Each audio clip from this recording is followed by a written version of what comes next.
passed around a whole lot more than, passed around a whole lot more than love last week.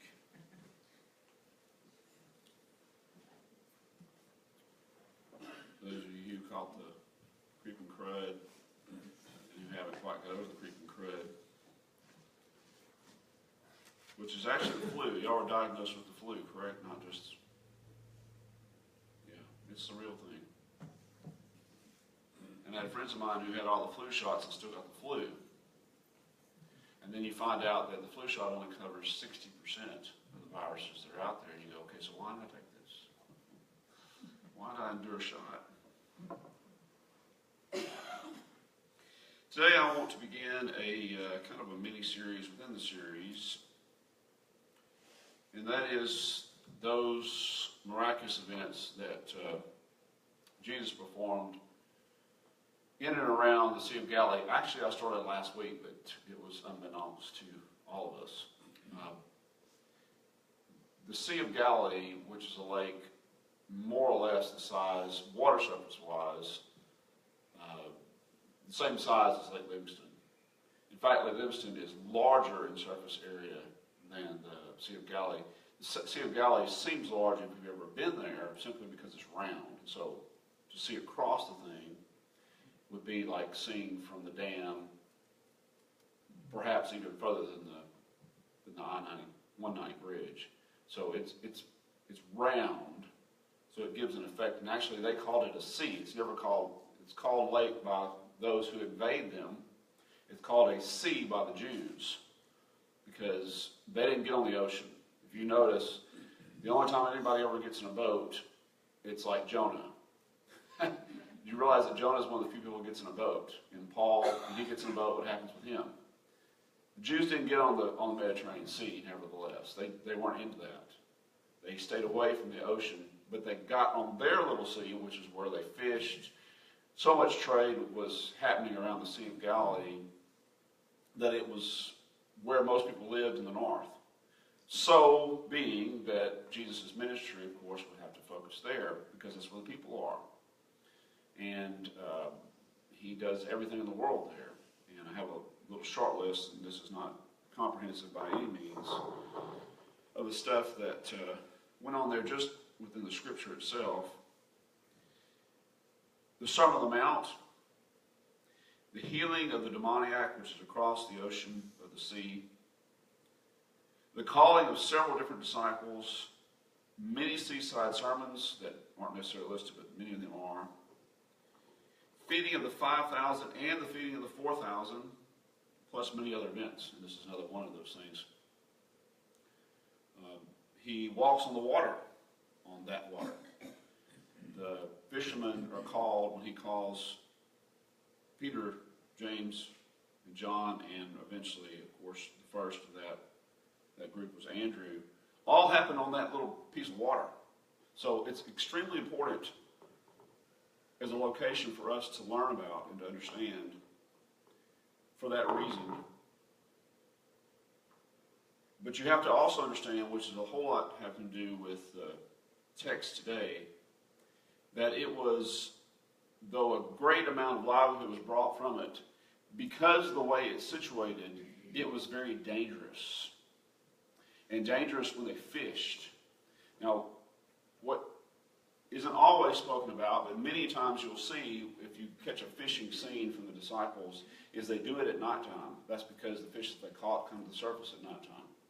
It's also for the fact that to be able to fish, you had to strip down to nothing to be able to do the nets. So, you needed the cover of darkness for both reasons, but mainly because the fish were on the surface at that time. At nighttime, though, is when it's most dangerous. In the summertime, especially when it was hot, or you had warm days where the land itself would heat up, the water, as in most water situations, and those of you who've been by the lake or live near the lake, notice that you have a much warmer temperature in the winter and a cooler temperature relatively, not tremendously so, but somewhat, a few degrees difference, because of the water, because it doesn't change the temperature, whereas the land can change according to how much sunlight it gets. The surrounding countryside around that is semi-desert, like it would be in West Texas. Not flourishing, certainly not super green place. It is greener now, but not a lot of water, 18, 22 inches of rain, not wet. As that surface of land heats up around the lake itself is not changing dramatically.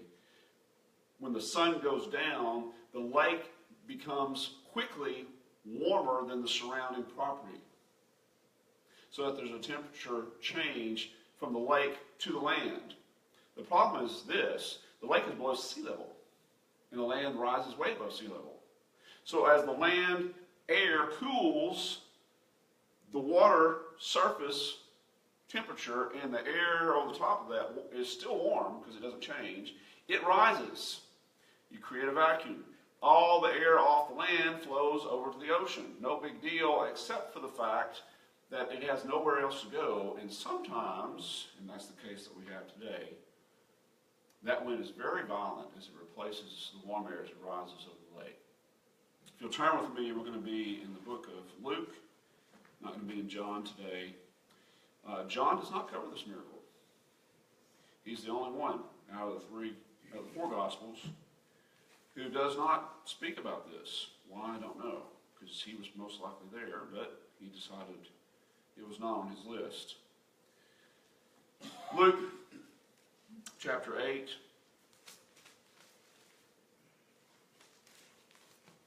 In verse 22, when you found that spot, would you please stand with me?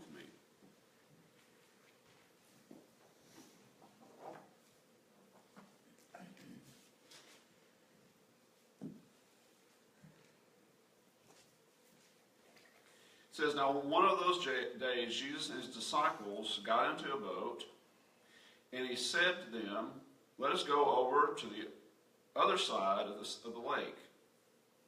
So they launched out, but as they were sailing along, he fell asleep. And a fierce gale of wind descended on the lake, and they began to be swamped and to be in danger. They came to Jesus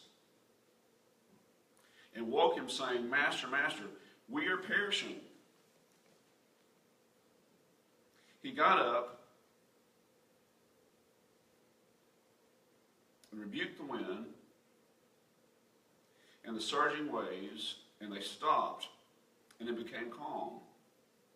And he said to them, where is your faith? They were fearful and amazed, saying to one another, who then is this that he commands even the winds and the water, and they obey him? Let's pray together.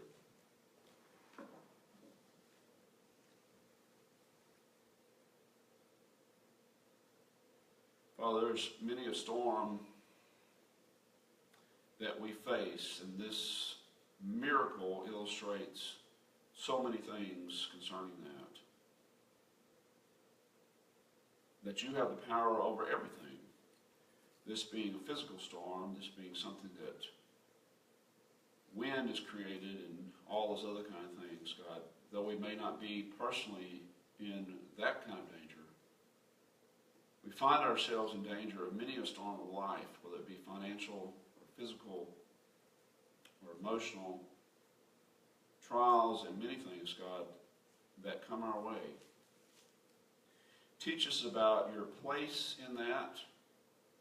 Teach us, God, today about your power over such things. We pray these things, Father, in Jesus' name. Amen.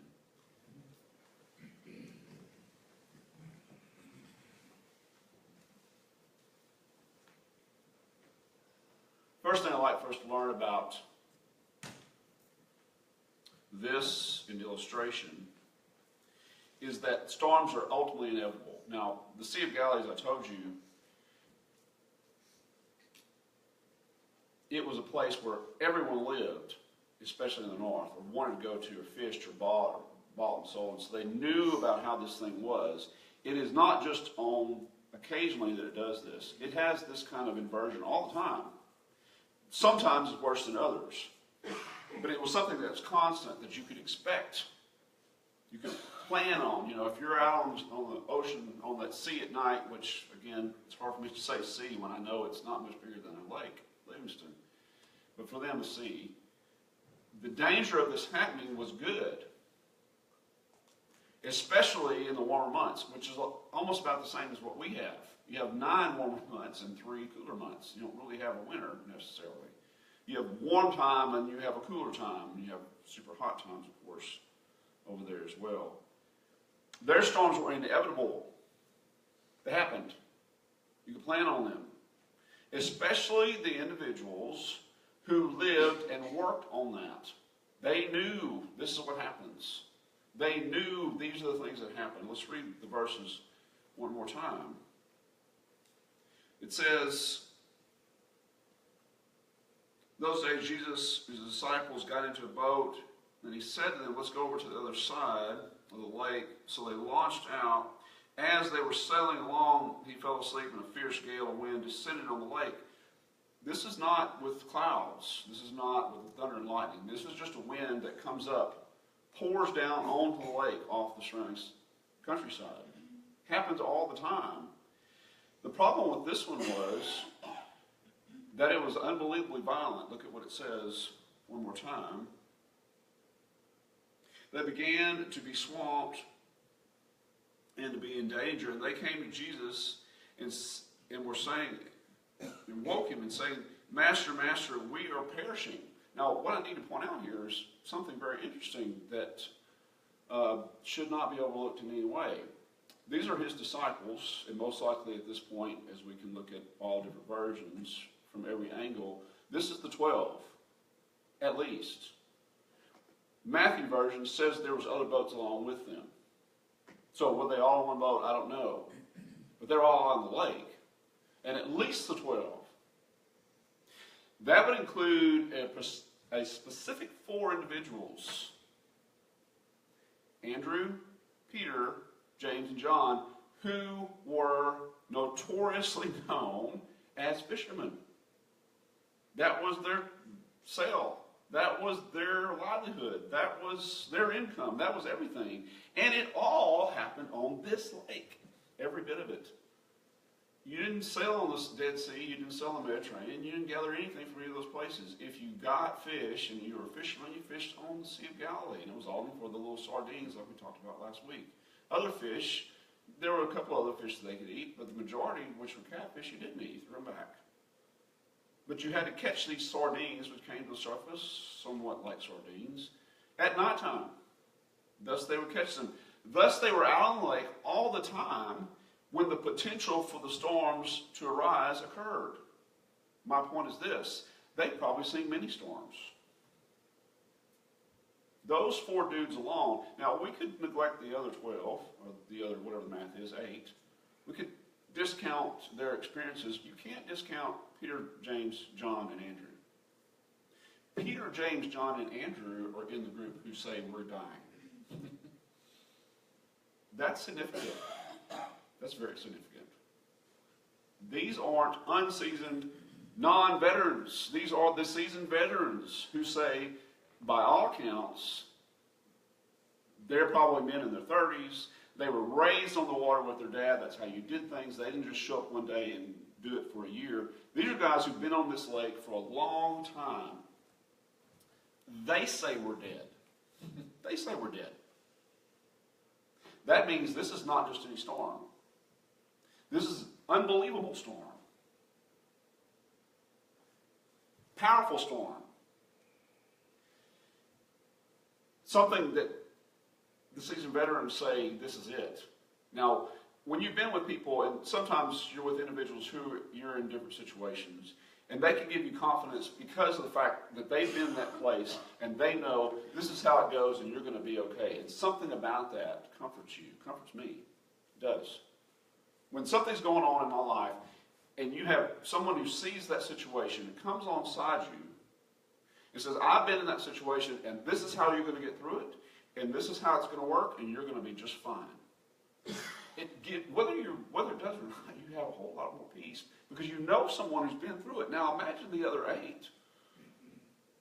who are not getting comfort from the 4 who could possibly give them comfort. because they find that there is no reason to give comfort. Let's be real, we're dead. That's bad. That's really bad. Storms of life, they can be, from all accounts, from anyone's position who's ever been through it, as absolutely insurmountable. Sometimes the things that face us, the people who could potentially give us the comfort that we may need, say, you're going to die. Everyone who's been through this is going to die, and you're going to die too, because this one you're not getting through. That's exactly what these guys are doing. So they're in a situation. The storm has come on them. The guys who understand the situation know that this is a deadly one. You don't get through this. What do? Now, I want to talk about something, my next point, which is sometimes we try to overcome these kind of things ourselves. Not from the standpoint that it says that's what they did. It's from the idea of that's the way usually things go. Imagine the situation. They're on the lake. They know these kind of storms happen. They don't just happen like that. Any storm comes up out of somewhere, comes from someplace. You realize something's going on. The fact that they're out at night and the potentiality of something like that happening is there. At least they know the possibilities are there.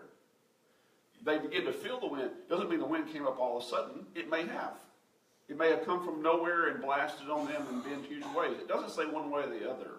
My point, what I want to talk about now, is that many, many times, as something comes into our life that's a storm, that's a problem, that's an issue, whatever the case may be, our first reaction is what we've always taught: handle it yourself unless you can't. Handle it yourself unless you can't. If something's going on, and it's a noble thought, I don't put myself out on other people, and I'm not suggesting 100% that we should put ourselves out on someone else, another human being. When something's arising in our lives, deal with it. Try to handle it. But there's someone on the no-call list that should always be on the call list immediately. Think about this. If they had seen the storm coming, why do they allow Jesus to sleep? If it's not until the waves are breaking over the boat and they realize that they're drowning, which did not happen immediately, there's no way it happened immediately. It happened over a brief period of time. Why are they letting Jesus sleep? Now, we say this: though God the Son is asleep, God the Holy Spirit and the Father are never asleep in this account by any means. God himself is not asleep. The Son of God is, but he's certainly in control of the situation, as we saw. Why not talk to him early, is what I'm getting at. If it's a possibility that the storms are coming and we're going into a situation, let's talk to God about that. I might not have anybody else on my call list, but God needs to be on my call list. I might not want to bother these people because I need to handle it myself. Well, myself is me and God. I need to be with him. And I'm not going to inform him about something he doesn't already know about. He already knows. And we'll get to that in a minute. He already knows the situation. Why not have him on board? Had they talked to him earlier, would the waves have stopped sooner? Had they gone to him quicker, would they have got to the place where they believe they're in absolute death trap? Now, we wouldn't have had the miracle, perhaps. And so, obviously, it wasn't God's plan that they do what they did. But I just want us to think outside of the box a little bit. If I go to God early with my issue, then early is my issue at least comforted, at least thought through, at least presented to God, instead of making him last on my list when I'm at death's door, if you will, as these guys are.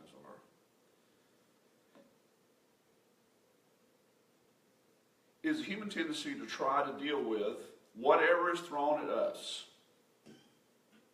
While it may be noble for us not to extend that worry to others, it is never noble for us not to extend that to God, who is always with us to help us, according to his own words. But my third point, eventually we turn and they turn to God, who can calm every single storm. Now look at what it says. They came to Jesus and woke him, saying, Master, Master, we are perishing. He got up and rebuked the wind and the surging waves, and they stopped and became calm. And he said to them, where is your faith? I want to read Mark's little piece, which I don't have written for you, so just listen. He told the water in Mark chapter 4, hush, be still. And the wind died down and became perfectly calm. He said to his disciples, why are you afraid? Do you still have no faith? Very interesting situation.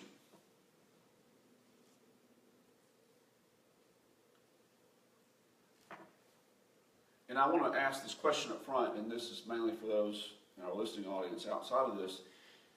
If you don't have God to turn to, God's not in your life, God's not a part of your life, whatever the case may be. If you don't have him to turn to, how can you turn to him? If God's not in your life so that you can turn to him, how can you turn to him? The answer is you're going to have to find him first. If you're out in the middle of a terrible situation and God's not in the boat with you, which you happen to be with these guys, you're not with God or God's not with you, how are you going to turn to him? Just a question, just to ponder. Side note. Whether or not this thing built to intensity or whether it just came on them instantly, the fact is they eventually turn to Christ and they wake him up and they say, you're going to have to help us, we're going to be dead. But what is really, really key about all this, if he isn't worried about them perishing, if God himself, now I told you, two people of the Godhead are not asleep, ever. Nor is Jesus asleep now, but in that situation he was. But God the Father's not. He knows what they're in the middle of. He knows who they are to him. These are the 12 disciples, or more than that. They're not just anybody. They're very important to him. There's the individuals who are going to carry the gospel to the nations. Christ stays in Israel alone. Very few steps outside of that. Very few. His disciples were intended to be the ones who carried the gospel. He has every reason to keep them alive. Every point to keep them alive. If the God of the universe isn't concerned about what they're in the middle of, are they actually in danger? Are they actually in danger? Now, from their standpoint, at least the 4, and those spreading to the other rest of the 8, they're dead. Are they actually in danger? No. No. Everything says they are. Everything says they are. But if God says they're not, circumstances don't matter. Don't matter at all. He is asleep. Not just any sleep. They have to wake him up. Now, he's in the stern of the boat. Now, that's the back of the boat.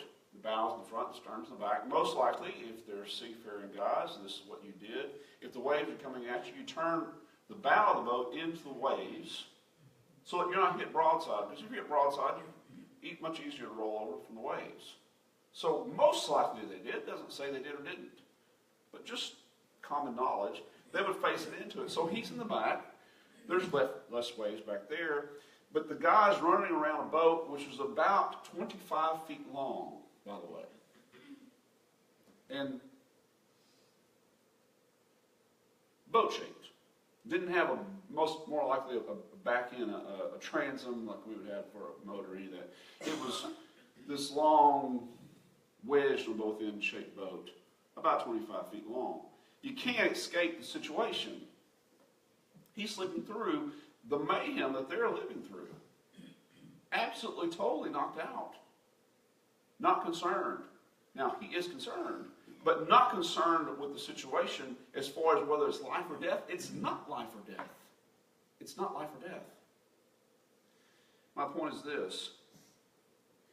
If God isn't worried about my situation, meaning he's always concerned about me, but if he's not worried, why am I worried about it? Exactly the point Jesus brings up to his disciples. Why are you afraid? Why are you afraid? Why are you concerned? Now, we can say immediately, because my emotions can read what's going on, and I can see death coming, and so I'm scared. I can answer for them really easily. But down deep, why is the question? If God is always with us and through everything, why do I become absolutely panicked about situations that I can't do anything about? They can't do anything about their situation. Not one thing. Only God can do something about that. Why not trust His everlasting plan to keep them safe? And here's where I'm going with all that. God has never, ever been surprised by any storm that I've ever gone into, even those that I put myself into because of my own stupidity. Never has. I've put myself into more storms than I've actually been led into. Lead me not into temptation, but deliver me from evil one. Stop me from dragging myself into temptation. Let's go there, Stop me from dragging myself into the trials that I drag myself into because of my own stupidity. That'd be a good prayer for me. He doesn't lead me into so many, but occasionally He does. If He's led me into it, then it's His problem. He's the one who's having to handle it. And again, the question, why are you scared? Will not God take care of you? Obviously, the answer is yes.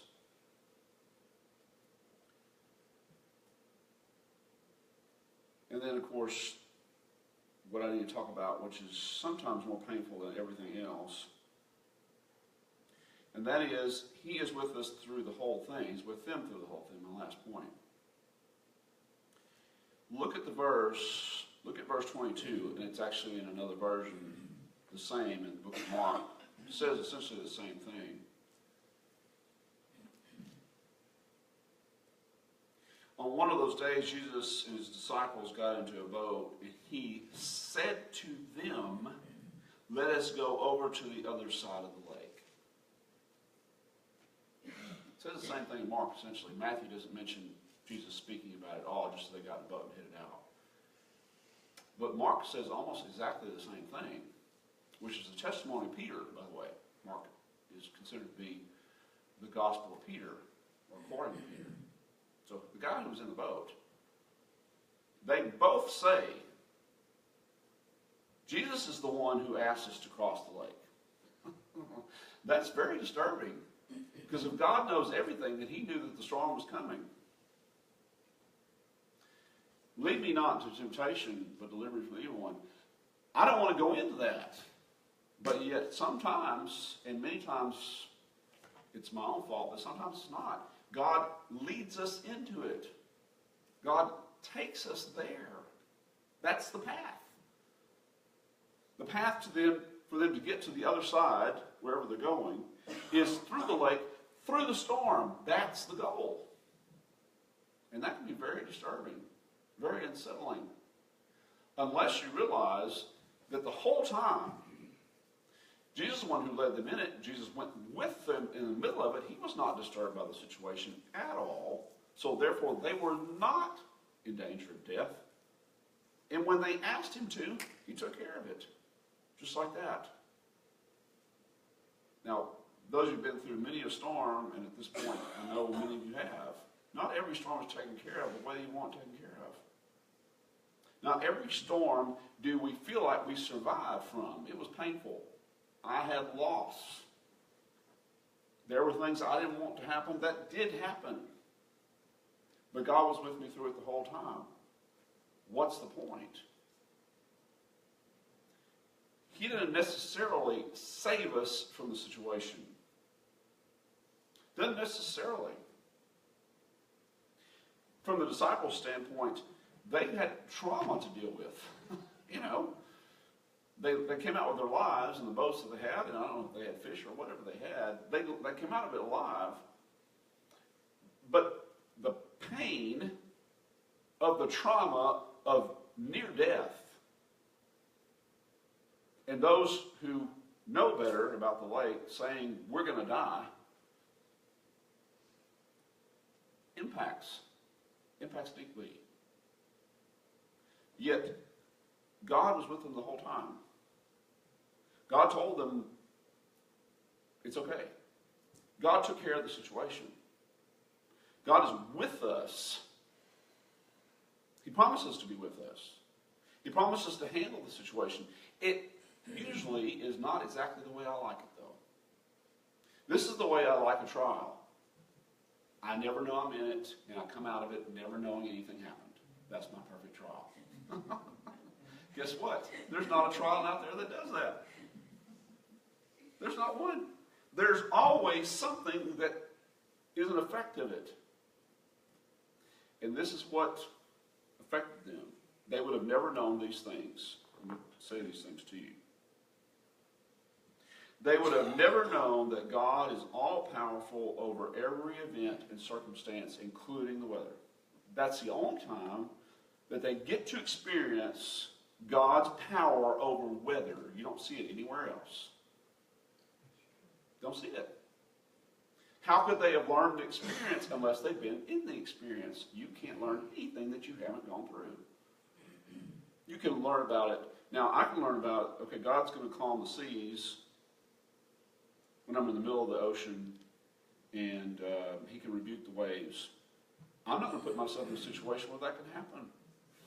You know, I'm not going to do that. I don't want to learn that experientially. I don't want to. I'm glad they have that. That helps me out. But I don't want to go through that. But they got to learn it firsthand. Firsthand. The only way you can learn about something firsthand about what God can do is by going with him through it. The only way. If God is with them and with us through whatever, we are never entirely on our own. Now, had they been out there by themselves, and God, the Son, not with them, they wouldn't have had the same thing. Now, they might have survived or might not have survived. We don't know. But if the fact is, it's pictured here, but it is absolutely certain, if you're a believer, God is with you through whatever you go through. It doesn't matter if you put yourself into that or not. God goes with you. He goes with you through it. And if God is not upset nor surprised, he's not surprised by the situation. He led them into the situation. If he's not upset with what they face and what we face, why in the world are we? Why in the world are we? If God can handle the situation and it's his problem, why not let him have the problem? Why not walk down the path saying, I'm completely out of control? And here's the thing that I've learned, and if I could ever get this through my thick skull, especially during the times of trial, I'd be a lot better off. I have never been able to control any situation fully, never. I've been totally out of control in every situation that's happened around me. And all I have to do is wait, and it will prove that to me. Every last situation I am not in control of. So why do I try to grasp control over things that are absolutely, totally outside of my control? Why? Why not wake up God? Why not talk to him and get something rolling instead of trying to figure it out myself? Why not? Because we're just not built that way. If God is with us, he is with us through the whole thing. Then he certainly controls the whole thing. Let's pray together.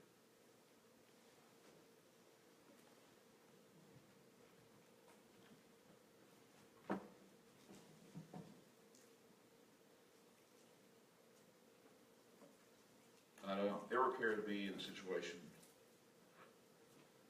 knowingly where things are this crazy.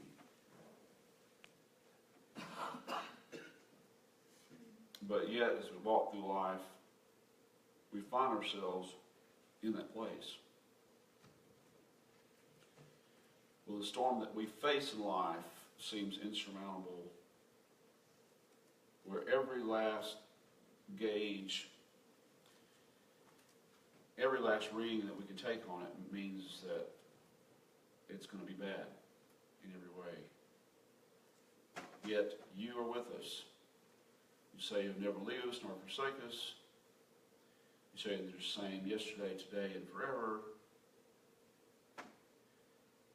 You come and live inside of us when we become believers. You do everything that you possibly can to be with us in every situation, regardless of whether we brought ourselves into it or not.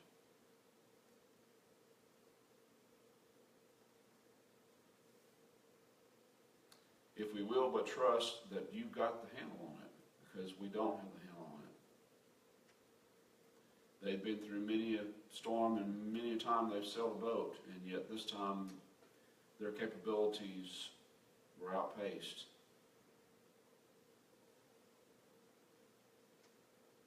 Thank you, God, that you go through it with us, that you have control over everything, that your power is never seen the limits thereof.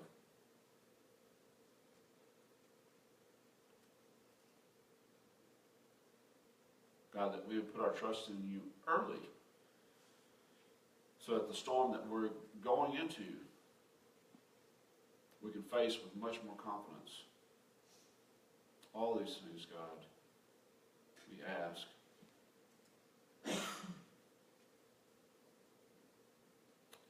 Father, this morning,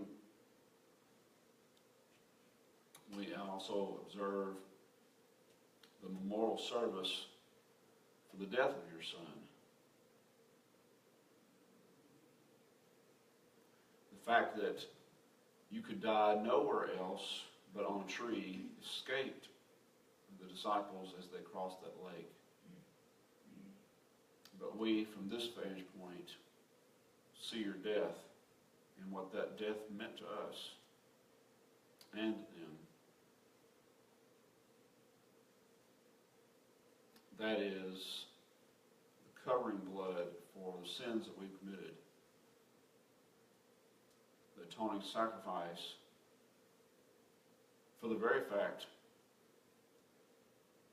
that our sin, even the very smallest one, causes us death in this life and in the life to come. And you paid that price with your own lifeblood. God, as we turn to this part of our service, where we remember that sacrifice, we ask, God, that you would search our hearts and try us and see if there be any hurtful way within us, God, at this very moment, that we would turn, confess our sins to you. Because we don't want to bring the instruments with which you were killed, our own sin, to your memorial service. We ask, God, in these few moments of silent prayer, that you would search us and reveal to us those things which need confession to you.